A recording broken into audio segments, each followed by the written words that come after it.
राजाओं का वृत्तांत दूसरा भाग अध्याय 9। राजाओं का वृत्तांत दूसरा भाग अध्याय 9। येहू का अभिषेक और राज्य।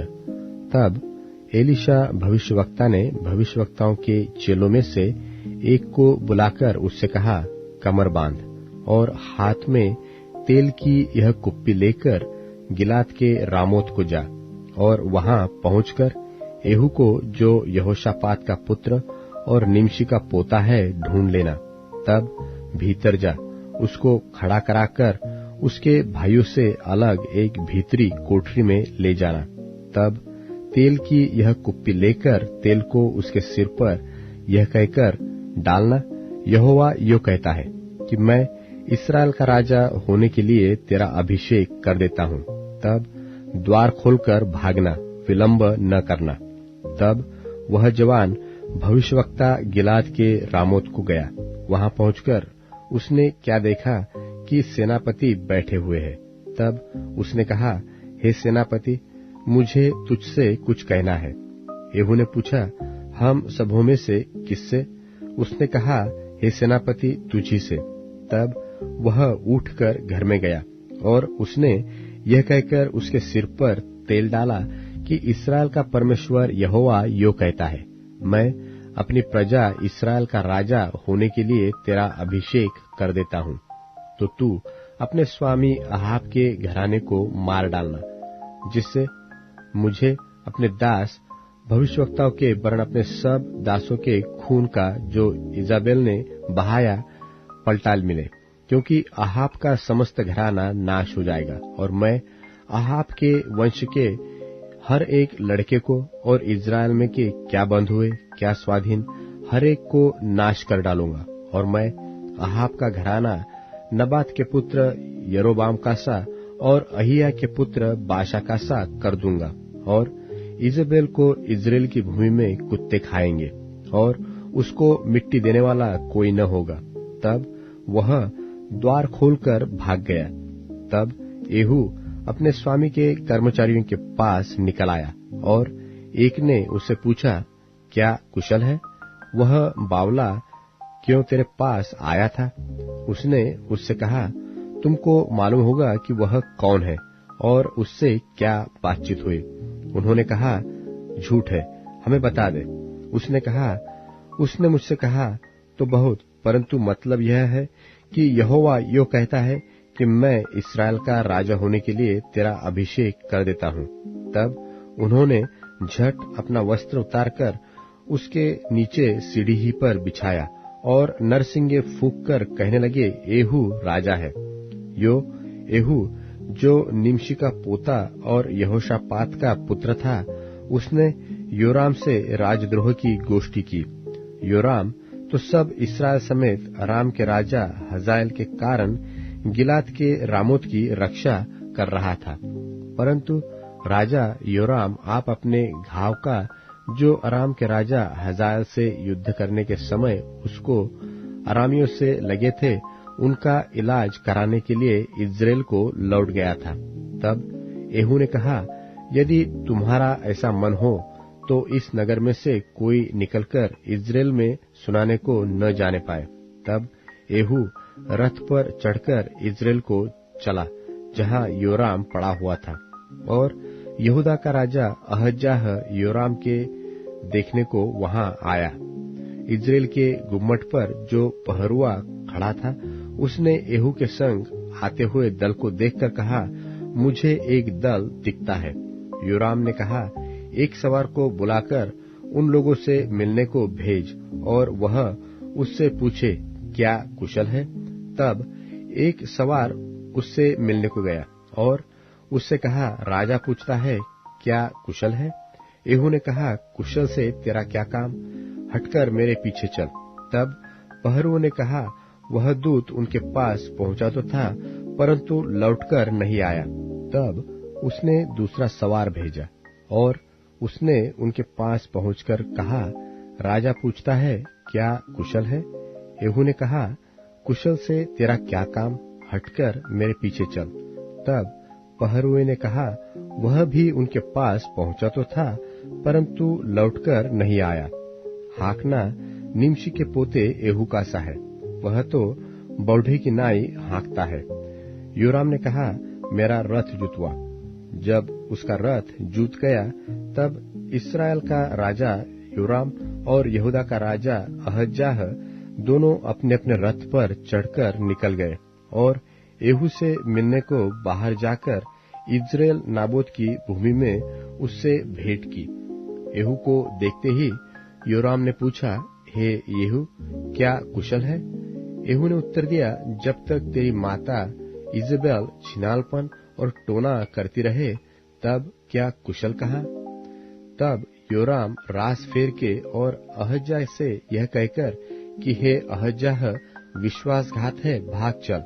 तब एहू ने धनुष को कान तक खींचकर योराम के पखौड़ों के बीच ऐसा तीर मारा कि वह उसका हृदय फोड़कर निकल गया और वह अपने रथ में झुककर गिर पड़ा। तब एहू ने बीतकर नाम अपने एक सरदार से कहा, उसे उठाकर इज्राएली नाबोती की भूमि में फेंक दे।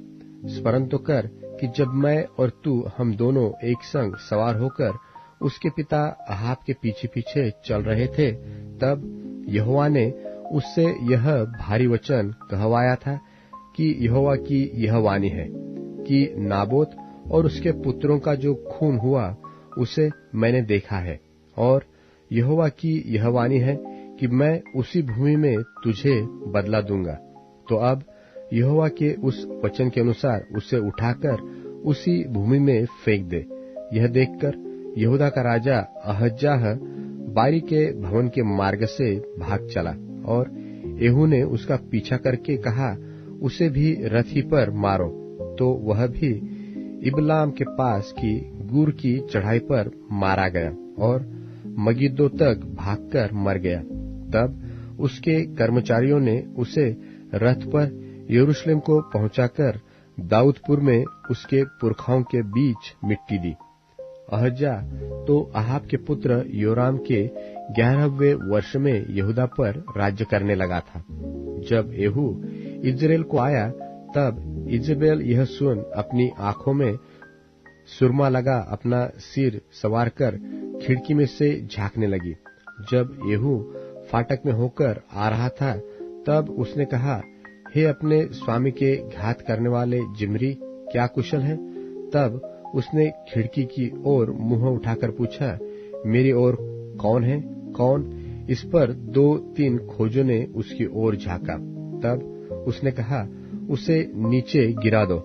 सो उन्होंने उसको नीचे गिरा दिया और उसके लोहू के कुछ छींटे भीत पर और कुछ घोड़ों पर पड़े और उन्होंने उसको पांवों से लताड़ दिया। तब वह भीतर जाकर खाने पीने लगा और कहा, जाओ उस श्रापित स्त्री को देख लो और उसे मिट्टी दो, वह तो राजा की बेटी है। जब वे उसे मिट्टी देने गए, तब उसकी खोपड़ी, पांव और हथेलियों को छोड़कर उसका और कुछ न पाया। सो उन्होंने लौटकर उससे कह दिया। तब उसने कहा, यह यहोवा का वचन है जो उसने अपने दास तिशबी एलिय्याह से कहा था कि इजेबेल का मांस इज्रेल की भूमि में कुत्तों से खाया जाएगा और इजेबेल की लोथ इज्रेल की भूमि पर खाद की नाई पड़ी रहेगी, यहाँ तक कि कोई न कहेगा यह इजेबेल है। राजाओं का वृत्तांत दूसरा भाग अध्याय 10। राजाओं का वृत्तांत दूसरा भाग अध्याय 10। अहाब के तो 70 बेटे पोते शुम्रोन में रहते थे।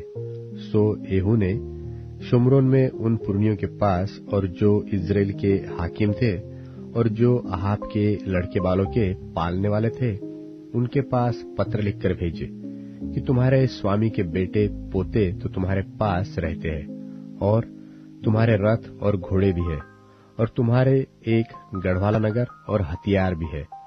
तो इस पत्र के हाथ लगते ही अपने स्वामी के बेटों में से जो सबसे अच्छा और योग्य हो उसको छांटकर उसके पिता की गद्दी पर बैठाओ और अपने स्वामी के घराने के लिए लड़ो।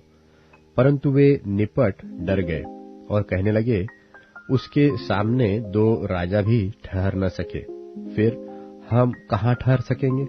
तब जो राजघराने के काम पर था और जो नगर के ऊपर था, उन्होंने और पुरनियों और लड़के बालों के पालने वालों ने एहू के पास यो कहला भेजा कि हम तेरे दास है, जो कुछ तू हमसे कहे उसे हम करेंगे, हम किसी को राजा न बनाएंगे, जो तुझे भाए वही कर। तब उसने दूसरा पत्र लिखकर उनके पास भेजा कि यदि तुम मेरी ओर के हो और मेरी मानो, तो अपने स्वामी के बेटों पोतों के सिर कटवाकर कल इसी समय तक मेरे पास इज़राइल में हाजिर होना। राजपुत्र तो जो 70 मनुष्य थे, वह उस नगर के रईसों के पास पलते थे। यह पत्र उनके हाथ लगते ही उन्होंने उन 70 राजपुत्रों को पकड़कर मार डाला और उनके सिर टोकरियों में रखकर इज़राइल को उसके पास भेज दिए। और एक दूत ने उसके पास जाकर बता दिया कि राजकुमारों के सिर आ गए हैं। तब उसने कहा, उन्हें फाटक में 2 ढेर करके बिहान तक रखो। बिहान को उसने बाहर जा खड़े होकर सब लोगों से कहा, तुम तो निर्दोष हो, मैंने अपने स्वामी से राजद्रोह की गोष्ठी करके उसे घात किया, परंतु इन सबों को किसने मार डाला? अब जान लो कि जो वचन यहोवा ने अपने दास एलिय्याह के द्वारा कहा था, उसे उसने पूरा किया है। जो वचन यहोवा ने अहाब के घराने के विषय कहा, उसमें से एक भी बात बिना पूरी हुए न रहेगी। तब अहाब के घराने के जितने लोग इज़राइल में रह गए, उन सबों को और उसके जितने प्रधान पुरुष और मित्र और याजक थे, उन सबों को एहू ने मार डाला, यहाँ तक कि उसने किसी को जीवित न छोड़ा। तब वह वहां से चलकर शोम्रोन को गया और मार्ग में चरवाहों के ऊन कतरने के स्थान पर पहुंचा ही था कि यहूदा के राजा अहयाह के भाई एहू से मिले। और जब उसने पूछा, तुम कौन हो? तब उन्होंने उत्तर दिया कि हम अहज्याह के भाई हैं और राजपुत्रों और राजमाता के बेटों का कुशल क्षेम पूछने को जाते हैं। तब उसने कहा, इन्हें जीवित पकड़ो। सो उन्होंने उनको जो 42 पुरुष थे जीवित पकड़ा और ऊन कतरने के स्थान की बावली पर मार डाला। उसने उनमें से किसी को न छोड़ा। जब वह वहां से चला, तब रेकाब का पुत्र यहोनादाब सामने से आता हुआ उनको मिला। उसका कुशल उसने पूछकर कहा, मेरा मन तो तेरी ओर निष्कपट है, सो क्या मैं तेरा मन भी वैसा ही है? यहोनादाब ने कहा, हाँ ऐसा ही है। फिर उसने कहा, ऐसा न हो तो अपना हाथ मुझे दे। उसने उसका हाथ उसे दिया और यह कहकर उसे अपने पास रथ पर चढ़ाने लगा कि मेरे संग चल और देख कि मुझे यहोवा के निमित्त कैसी जलन रहती है। तब वह उसके रथ पर चढ़ा दिया। शोम्रोन को पहुंचकर उसने यहोवा के उस वचन के अनुसार जो उसने एलिय्याह से कहा था, अहाब के जितने शोम्रोन में बचे रहे उन सबों को मार के विनाश किया। तब एहू ने सब लोगों को इकट्ठा करके कहा, अहाब ने तो बाल की थोड़ी सी उपासना की थी, अब एहू उसकी उपासना बढ़ के करेगा। इसलिए अब बाल के सब नबियों, सब उपासकों और सब याजकों को मेरे पास बुला लाओ। उनमें से कोई भी न रह जाए, क्योंकि बाल के लिए मेरा एक बड़ा यज्ञ होने वाला है। जो कोई न आए वह जीवित न बचेगा। एहू ने यह काम कपट करके बाल के सब उपासकों को नाश करने के लिए किया। तब एहू ने कहा, बाल की एक पवित्र महासभा का प्रचार करो। और लोगों ने प्रचार किया और एहू ने सारे इस्राएल में दूत भेजे। तब बाल के सब उपासक आए, यहाँ तक कि ऐसा कोई न रह गया जो न आया हो। और वे बाल के भवन में इतने आए कि वह एक सिरे से दूसरे सिरे तक भर गया। तब उसने उस मनुष्य से जो वस्त्र के घर का अधिकारी था कहा, बाल के सब उपासकों के लिए वस्त्र निकाल लिया। सो वह उनके लिए वस्त्र निकाल ले आया। तब एहू रेकाब के पुत्र यहोनादाब को संग लेकर बाल के भवन में गया और बाल के उपासकों से कहा, ढूंढ कर देखो कि यहाँ तुम्हारे संग यहोवा का कोई उपासक तो नहीं है, केवल बाल ही के उपासक है। तब वे मेल बलि और होम बलि चढ़ाने को भीतर गए। एहू ने तो 80 पुरुष बाहर ठहराकर उनसे कहा था, यदि उन मनुष्यों में से जिन्हें मैं तुम्हारे हाथ कर दूं कोई भी बचने पाए, तो जो उसे जाने देगा उसके प्राण की संति जाएगा। फिर जब होम बलि चढ़ चुका, तब एहू ने पहरुओं और सरदारों से कहा, भीतर जाकर उन्हें मार डालो, कोई निकलने न पाए। तब उन्होंने उन्हें तलवार से मारा और पहरुए और सरदार उनको बाहर फेंककर बाल के भवन के नगर को गए और उन्होंने बाल के भवन में की लाठें निकालकर फूंक दी और बाल की लाठ को उन्होंने तोड़ डाला और बाल के भवन को ढाकर पायखाना बना दिया और वह आज तक ऐसा ही है। सो एहू ने बाल को इस्राएल में से नाश करके दूर किया। तो भी नबात के पुत्र यारोबाम, जिसने इस्राएल से पाप कराया था, उसके पापों के अनुसार करने अर्थात बेतेल और दान में के सोने के बछड़ों की पूजा, उससे एहू अलग न हुआ। और यहोवा ने एहू से कहा, इसलिए कि तूने वह किया जो मेरी दृष्टि में ठीक है और अहाब के घराने से मेरी इच्छा के अनुसार बर्ताव किया है, तेरे परपोते के पुत्र तक तेरी संतान इस्राएल की गद्दी पर विराजती रहेगी। परंतु एहू ने इस्राएल के परमेश्वर यहोवा की व्यवस्था पर पूर्ण मन से चलने की चौकसी न की, परन यारोबाम, जिसने इस्राएल से पाप कराया था, उसके पापों के अनुसार करने से वह अलग न रहा। उन दिनों यहोवा इस्राएल को घटाने लगा, इसलिए हजाएल ने इस्राएल के उन सारे देशों में उनको मारा, यरदन से पूरब की ओर गिलाद का सारा देश और गादी और रुबेनी और मनश्शेई का देश अर्थात अरोएर से लेकर जो अर्नोन की तराई के पास है, गिलाद और बाशान तक। एहू के और सब काम और जो कुछ उसने किया और उसकी पूर्ण वीरता, यह सब क्या इस्राएल के राजाओं के इतिहास की पुस्तक में नहीं लिखा है? निदान एहू अपने पुरखाओं के संग सो गया और शोम्रोन में उसको मिट्टी दी गई और उसका पुत्र यहोआहाज उसके स्थान पर राजा बन गया। एहू के शोम्रोन में इस्राएल पर राज्य करने का समय तो 28 वर्ष का था। राजाओं का वृत्तांत दूसरा भाग अध्याय 11।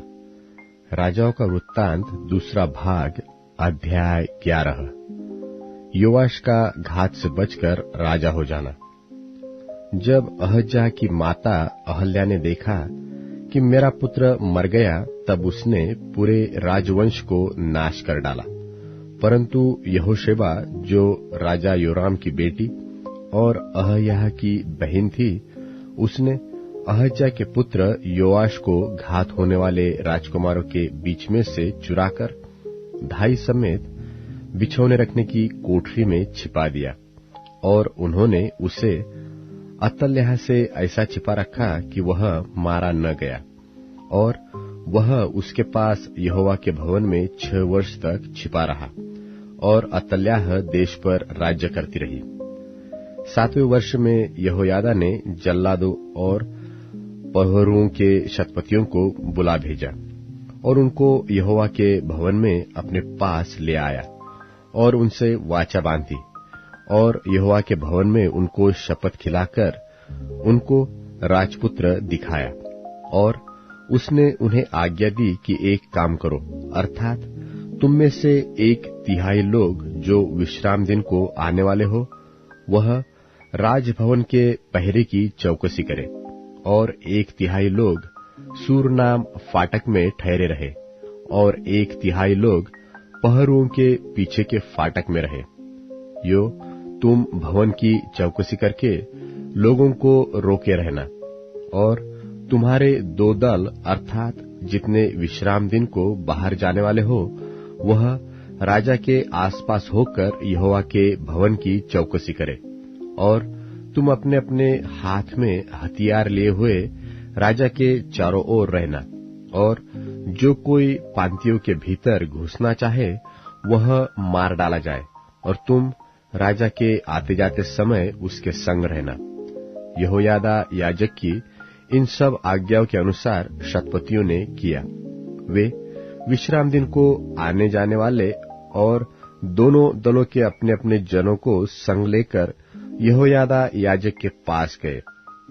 तब याजक ने शतपतियों को राजा दाऊद के बर्छे और ढाले जो यहोवा के भवन में थी दे दी।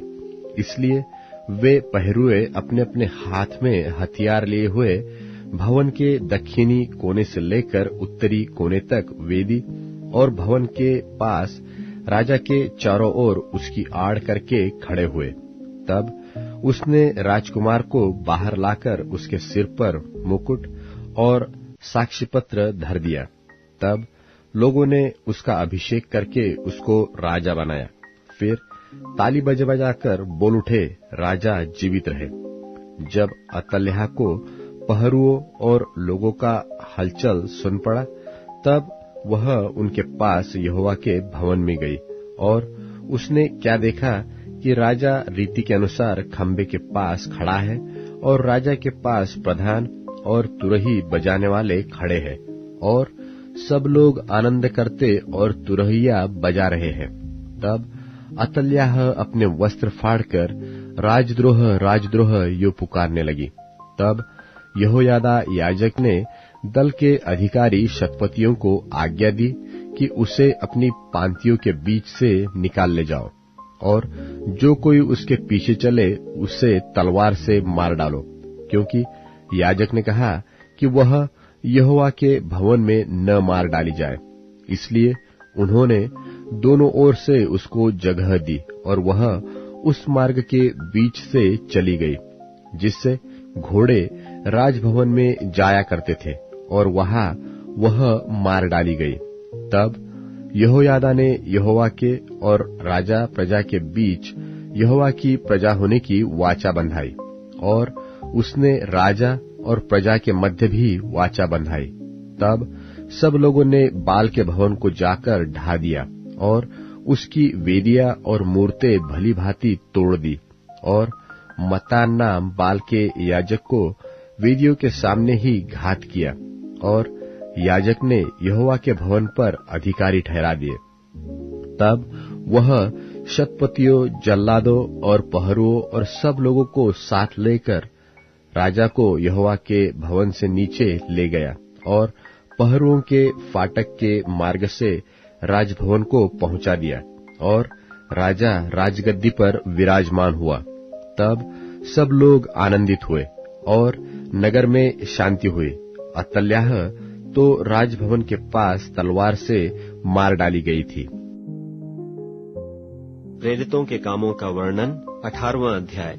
इसके बाद पौलुस अथेने को छोड़कर कुरिन्थुस में आया, और वहां अक्विला नाम एक यहूदी मिला जिसका जन्म पुन्तुस का था, और अपनी पत्नी प्रिस्किल्ला समेत इतालिया से नया आया था, क्योंकि क्लौदियुस ने सब यहूदियों को रोम से निकल जाने की आज्ञा दी थी।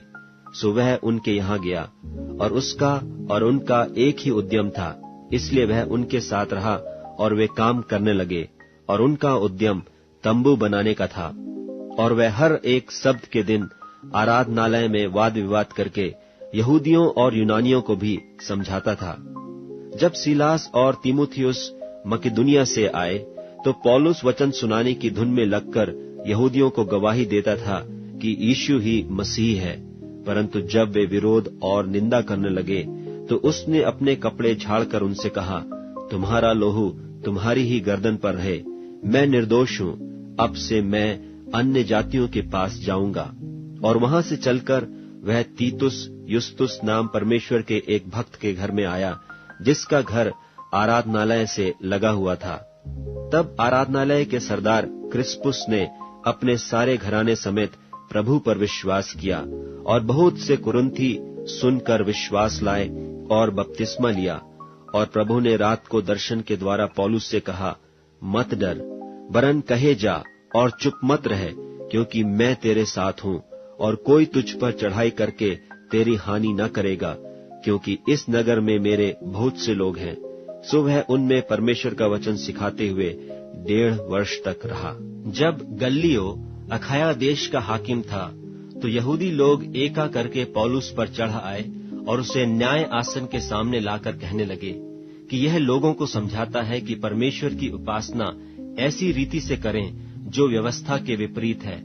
जब पौलुस बोलने पर था, तो गल्लियो ने यहूदियों से कहा, हे यहूदियों, यदि यह कुछ अन्याय या दुष्टता की बात होती तो उचित था कि मैं तुम्हारी सुनता, परंतु यदि यह वाद विवाद शब्दों और नामों और तुम्हारे यहाँ की व्यवस्था के विषय में है, तो तुम ही जानो, क्योंकि मैं इन बातों का न्यायी बनना नहीं चाहता। और उसने उन्हें न्याय आसन के सामने से निकलवा दिया। तब सब लोगों ने आराधनालय के सरदार सोस्थिनेस को पकड़ के न्याय आसन के सामने मारा, परंतु गल्लियो ने इन बातों की कुछ भी चिंता न की। सो पौलुस बहुत दिन तक वहां रहा। फिर भाइयों से विदा होकर किंख्रिया में इसलिए सिर मुंडाया क्योंकि उसने मन्नत मानी थी, और जहाज पर सूरिया को चल दिया, और उसके साथ प्रिस्किल्ला और अक्विला थे। और उसने इफिसुस में पहुंचकर उनको वहां छोड़ा, और आप ही आराधनालय में जाकर यहूदियों से विवाद करने लगा। जब उन्होंने उससे विनती की कि हमारे साथ और कुछ दिन रहे, तो उसने स्वीकार न किया, परंतु यह कहकर उनसे विदा हुआ कि यदि परमेश्वर चाहे तो मैं तुम्हारे पास फिर आऊंगा। तब इफिसुस से जहाज खोलकर चल दिया और कैसरिया में उतरकर यरूशलेम को गया और कलीसिया को नमस्कार करके अंताकिया में आया। फिर कुछ दिन रहकर वहां से चला गया और एक ओर से गलतिया और फ्रूगिया में सब चेलों को स्थिर करता फिरा। अपुल्लोस नाम एक यहूदी, जिसका जन्म सिकंदरिया में हुआ था, जो विद्वान पुरुष था और पवित्र शास्त्र को अच्छी तरह से जानता था, इफिसुस में आया। उसने प्रभु के मार्ग की शिक्षा पाई थी और मन लगाकर यीशु के विषय में ठीक ठीक सुनाता और सिखाता था, परंतु वह केवल यूहन्ना के बपतिस्मा की बात जानता था। वह आराधनालय में निडर होकर बोलने लगा, पर प्रिस्किल्ला और अक्विला उसकी बातें सुनकर उसे अपने यहाँ ले गए और परमेश्वर का मार्ग उसको और भी ठीक ठीक बताया। और जब उसने निश्चय किया कि पार उतरकर अखाया को जाए, तो भाइयों ने उसे ढाढ़स देकर चेलों को लिखा कि वे उससे अच्छी तरह मिलें। और उसने पहुंचकर वहां उन लोगों की बड़ी सहायता की जिन्होंने अनुग्रह के कारण विश्वास किया था, क्योंकि वह पवित्र शास्त्र से प्रमाण दे देकर कि यीशु ही मसीह है, बड़ी प्रबलता से यहूदियों को सबके सामने निरुत्तर करता रहा।